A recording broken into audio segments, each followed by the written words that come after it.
Құрметті әлеумет, бүгін халықаралық тараз инновациялық институтының агробиологиялық ғылыми зерттеу орталығында көктемгі жұмыстар, яғни жүзім дақылдардың өсіру технологиясы бойынша жұмыс басталды. Күні кеше Қазақстан жеміс жидек және көкөніс шаруашылығы ғылыми зерттеу институтының ғалымдарыменен осы тараз инновациялық халықаралық тараз инновациялық институтының ұжымымен екі мекеме арасында ғылыми зерттеу жұмыстары бойынша келісімшарт жасалынды. Соңғы кездері Жамбыл облысы, енді бұл аграрный өлке, кезінде бұл жерде 5000 гектар жүзім плантациясы болған.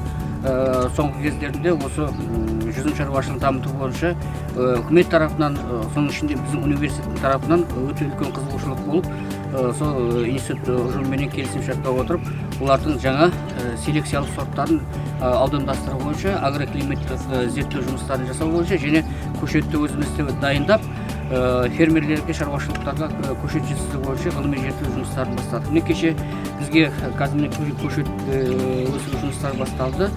Соның ішінде әлі Жамбыл облысында бейімделген Мерейтой, Алматы, Береке, Самал, Айсұлу, Алмалы, тағы да 18 сорттарды алып келгенде бұл жерде біз ғылыми зерттеу жұмыстарды жасаймыз.